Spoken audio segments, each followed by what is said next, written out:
Assalamualaikum warahmatullahi wabarakatuh. Halo teman-teman. Eh, Kali ini saya akan sharing tentang mata kuliah teknik kompilasi di materi konsep dasar teknik kompilasi.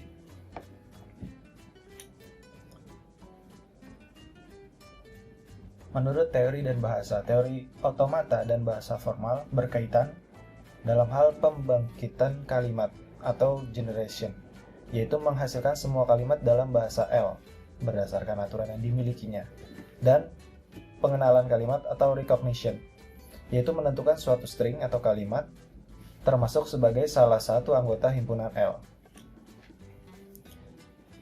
Automata memiliki arti dalam dunia matematika, yaitu berkaitan dengan teori mesin abstrak, yaitu mesin sekuensial yang menerima input dan mengeluarkan output dalam bentuk diskrit. Contohnya mesin jajan atau vending machine, terus kunci kombinasi. Lalu ada juga parser atau yang lebih kita kenal dengan compiler. Jika disimpulkan, maka pengertian automata adalah mesin abstrak yang dapat mengenali, menerima, dan membangkitkan sebuah kalimat dalam bahasa tertentu. Selanjutnya, konsep dasar grammar atau bahasa. Dalam pembicaraan grammar, anggota alfabet dinamakan simbol terminal atau token. Kalimat adalah deretan hingga simbol-simbol terminal. Lalu bahasa adalah himpunan kalimat-kalimat, dan juga anggota bahasa bisa tak hingga kalimat atau banyak kalimat. Simbol-simbol berikut adalah simbol terminal, contohnya huruf kecil awal alfabet, misalnya A kecil, B kecil, C kecil. Lalu ada simbol operator, misalnya ada plus, minus, atau kali. Lalu ada juga tanda baca, misalnya kurung buka, kurung tutup, dan titik koma. Dan ada juga string yang tercetak tebal, biasanya if, then, lalu else. Ada juga simbol-simbol yang bukan terminal atau non-terminal. Contohnya huruf besar awal alfabet. Ada A besar, B besar, C besar. Lalu huruf S besar sebagai simbol awal. Lalu ada string yang tercetak miring, misalnya EXPR dan STMT. Lalu ada huruf besar akhir alfabet melambangkan simbol terminal, misalnya X besar, Y besar, Z besar. Lalu ada huruf kecil akhir alfabet melambangkan string yang tersusun atas simbol-simbol terminal, misalnya X kecil, Y kecil, Z kecil. Huruf Yunani melambangkan string yang tersusun atas simbol-simbol terminal atau simbol-simbol non-terminal, atau campuran keduanya, misalnya alfa, beta, dan juga yang lainnya.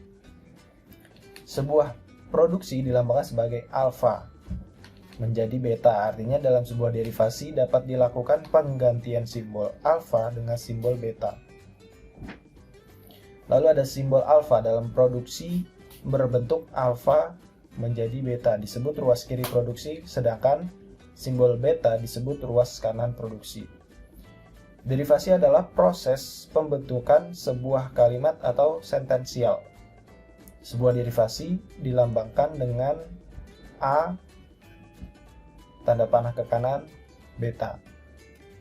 Lalu sentensial adalah string yang tersusun atas simbol-simbol terminal atau simbol-simbol non-terminal, atau campuran keduanya juga. Lalu kalimat adalah string yang tersusun atas simbol-simbol terminal. Pengertian terminal berasal dari kata terminate atau berakhir.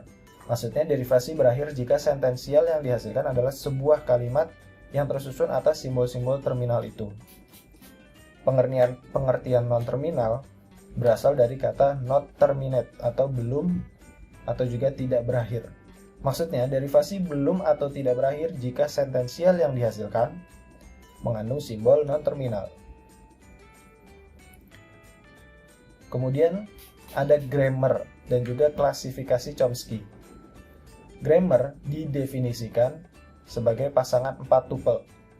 Ada VT, Vn, S, dan Q.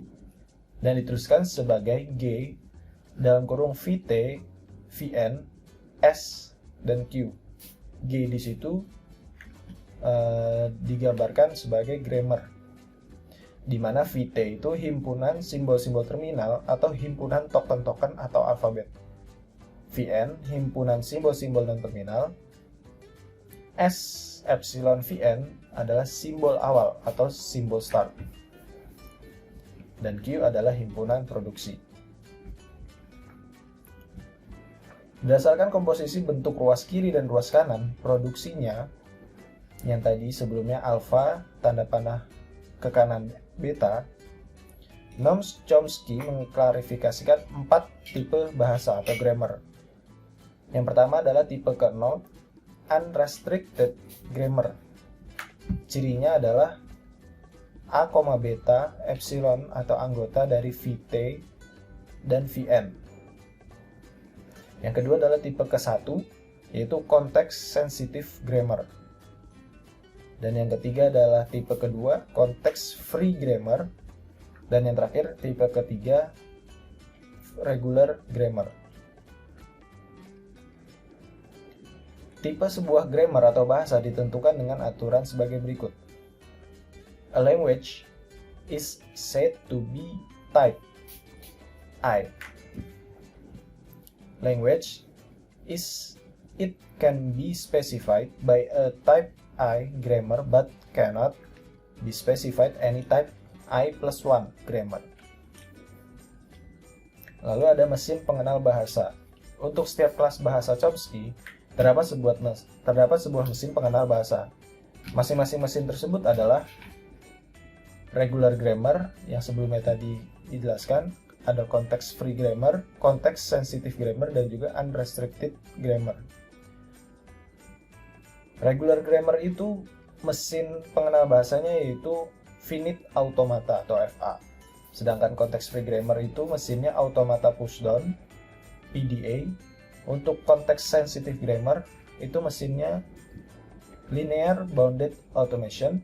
Dan untuk unrestricted grammar yaitu mesin Turing.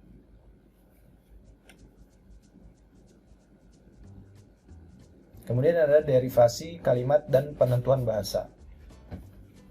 Di sini ada beberapa contoh untuk penentuan bahasa dari masing-masing grammar.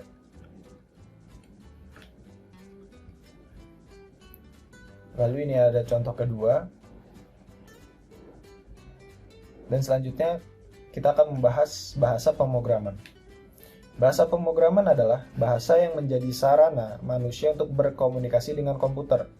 Pikiran manusia yang tidak terstruktur harus dibuat terstruktur agar bisa berkomunikasi dengan komputer.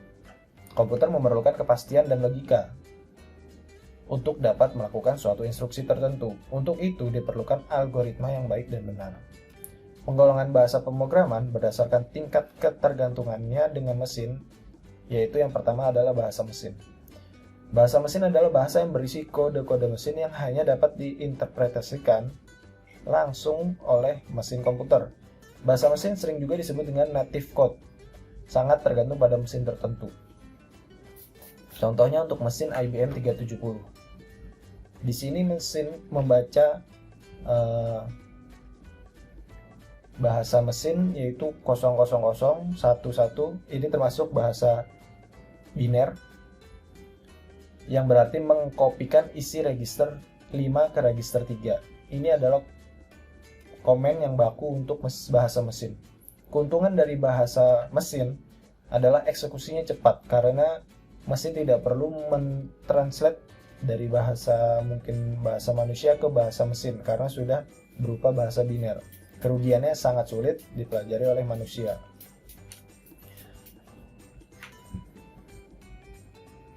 Lalu ada lagi bahasa assembly atau mnemonic code, merupakan bahasa simbolik dari bahasa mesin. Dianggap sebagai bahasa pemrograman yang pertama kali berbentuk string dan lebih mudah dimengerti manusia. Misalnya ADD untuk penjumlahan itu adalah kode untuk penambahan, dan mul untuk perkalian, multiply maksudnya, sub untuk pengurangan, dan yang lain-lain. Misalnya turbo assembler dan debug pada DOS. Kelebihan dari bahasa assembly, eksekusinya juga cukup cepat dan masih bisa dipelajari daripada bahasa mesin. Dan keuntungan lainnya adalah file dari bahasa assembly cukup kecil. Kekurangannya tetap saja agak sulit dipelajari dan programnya akan sangat panjang. Kemudian ada bahasa tingkat tinggi. Bahasa tingkat tinggi ini sudah mulai user oriented karena lebih dekat dengan bahasa manusia. Bahasa ini juga memberikan banyak sekali fasilitas kemudahan pembuatan program. Misalnya variabel, tipe data, konstanta, struktur kontrol, loop, perputaran, fungsi, dan prosedur yang lain-lain. Contoh ada bahasa Pascal, Basic, C++, Java, dan juga yang lainnya. Bahasa tingkat tinggi ini memiliki generasi, misalnya generasi ketiga, Pascal, dan juga generasi keempat ada Delphi, VB, VB.NET, VisualFox Pro. Dan keuntungan dari bahasa tingkat tinggi ini adalah mudah dipelajari, mendekati permasalahan yang akan dipecahkan, dan kode programnya cenderung pendek.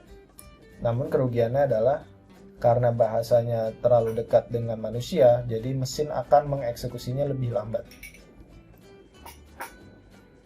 Kemudian ada juga bahasa yang berorientasi pada masalah spesifik. Bahasa ini adalah bahasa yang digunakan langsung untuk memecahkan suatu masalah tertentu.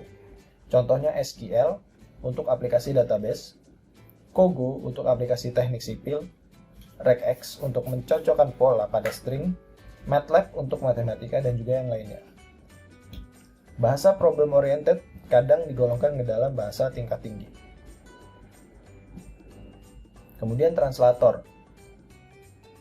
Translator ini melakukan pengubahan source code atau source programnya, barisan kodenya, ke dalam target code. Source code ditulis dalam bahasa sumber, object code berupa bahasa pemrograman. Jadi penerjemah membaca suatu program yang ditulis pada bahasa sumber dan menerjemahkannya ke dalam bahasa yang lain. Di sini ada sebuah gambar grafik dari program sumber, penerjemah mentranslate-nya, mengartikannya, menerjemahkannya menjadi program objek.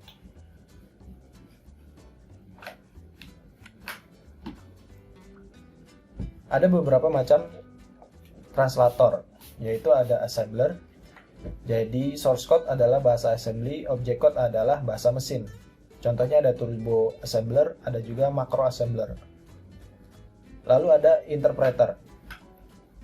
Input berupa source code yaitu bahasa scripting seperti PHP, Basic, Perl, JavaScript, ASP, Java bytecode, Basic, MATLAB, matematik, dan Ruby. Lalu ada kompilator atau compiler. Istilah compiler muncul karena dulu ada program yang menggunakan subroutine atau pustaka-pustaka untuk keperluan yang sangat khusus yang dikumpulkan menjadi satu sehingga diistilahkan dengan compile. Di sini diagramnya ada dari preprosesor sampai menjadi program exe yang siap dijalankan. Lalu selanjutnya tahap-tahap kompilasi. Proses kompilasi dikelompokkan ke dalam dua kelompok besar, yaitu front end, tahap analisa, yaitu menganalisis source code dan memecahnya menjadi bagian-bagian dasar. Lalu tahap sintesa atau back end, membangun program sasaran yang diinginkan dari bentuk antara. Di sini tahap-tahap yang harus dilalui pada saat mengkompilasi program, yaitu analisa leksikal, yang kedua analisa sintaks, yang ketiga analisa semantik, yang keempat pembangkit kode antara, yang kelima kode optimasi, yang keenam adalah kode object generation. Sekian sharing yang bisa saya sampaikan, kurang lebihnya mohon maaf. Wassalamualaikum warahmatullahi wabarakatuh.